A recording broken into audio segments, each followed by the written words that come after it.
जय श्री राधे राधे दोस्तों, आप सभी का आपके अपने YouTube चैनल अध्यात्म भक्ति में बहुत बहुत स्वागत है।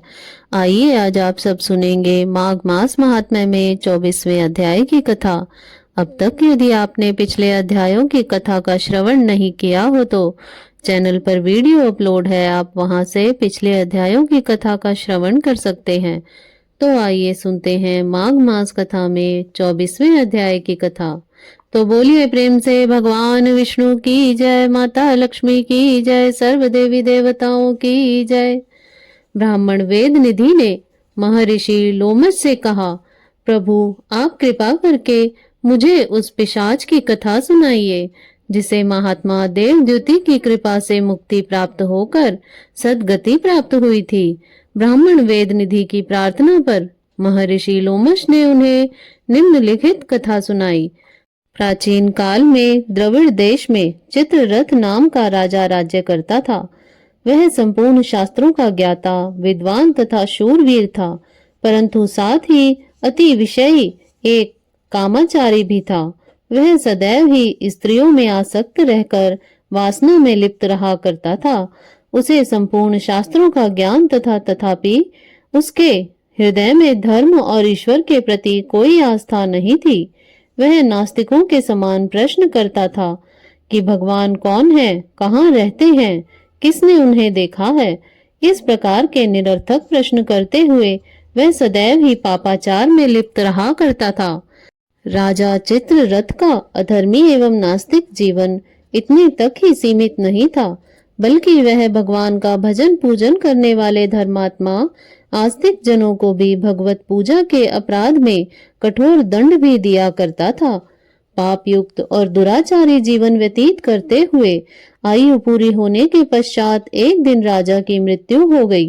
मृत्यु के पश्चात राजा चित्ररथ की मृत आत्मा को यमदूतों ने घोर कष्ट तथा अनेकों यातनाएं दी। यमलोक में राजा चित्ररथ की जो दुर्दशा यमदूतों द्वारा की गई, अब मैं उसका वृतांत तुम्हें बताता हूँ। चित्ररथ को उसके कर्म भोगा अनुसार सभी भयानक यातनाएं नरकों में क्रमानुसार पहुंचाई गई। राजा को सर्वप्रथम तामसीय नामक नरक में डाला गया, फिर उसे अंध तामसीय नरक में डाला गया। इसके बाद उसे उग्र रौरव नरक में तथा महानरक में डाला गया। महानरक के पश्चात उसे तापन, संप्रतापन तथा प्रतापन नाम के यंत्रणादायी नरकों में डाला गया। प्रतापन नामक नरक की उग्र यातना से राजा का तन और मन अत्यंत व्याकुल हो गया।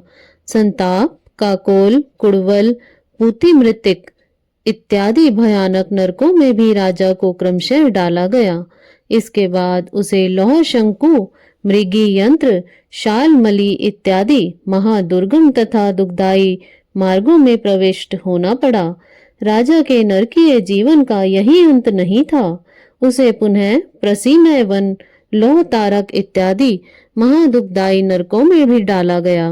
देवादिदेव भगवान विष्णु से द्रोह रखने के कारण राजा चित्ररथ को 21 युग पर्यंत जो महाभयानक घोर नरक यातनाएं भोगनी पड़ी, उसका वाणी द्वारा वर्णन संभव नहीं है। 21 युगों तक यमलोक में नरकों की भीषण यंत्रणाएं भोगने के पश्चात राजा चित्ररथ को गिरिराज पर भयंकर पिशाच के रूप में जन्म मिला। पिशाच योनि में राजा का जीवन भयानक दुखों और कष्टों से घिरा हुआ था। वह सदैव ही क्षुधा और तृषा से व्याकुल होकर भटकता रहता था। उसे सर्दी गर्मी की भी असहाय यातनाएं भोगनी पड़ती थी। इस प्रकार पिशाच योनि का दुख भोगते हुए भूख, प्यास तथा कष्टों से व्याकुल पिशाच देहधारी राजा चित्ररथ ने प्रशरवन में प्रवेश किया। वहां वह एक बहेड़े के वृक्ष की छाया में बैठकर अपने दीर्घकालीन यंत्रणादायी जीवन पर विचार करते हुए वह रोने, चीखने और चिल्लाने लगा, हाय मैं मरा। इस प्रकार दुख से व्याकुल होकर चीखते हुए पिशाच देहधारी राजा चित्ररथ बहुत देर तक रोता रहा। पिशाच देहधारी राजा चित्ररथ युगों से कष्ट पा रहा था। अब वह हर समय सोचता रहता था कि क्या कभी मेरे दुखों का भी अंत होगा? यदि इनका अंत होगा तो कब होगा तथा कैसे होगा? पापों, दुखों तथा असहनीय कष्टों में डूबे मुझ पातकी की रक्षा कौन करेगा? कौन इस दुखदाई और हृदय विदारक जीवन से छुटकारा प्राप्त कराएगा?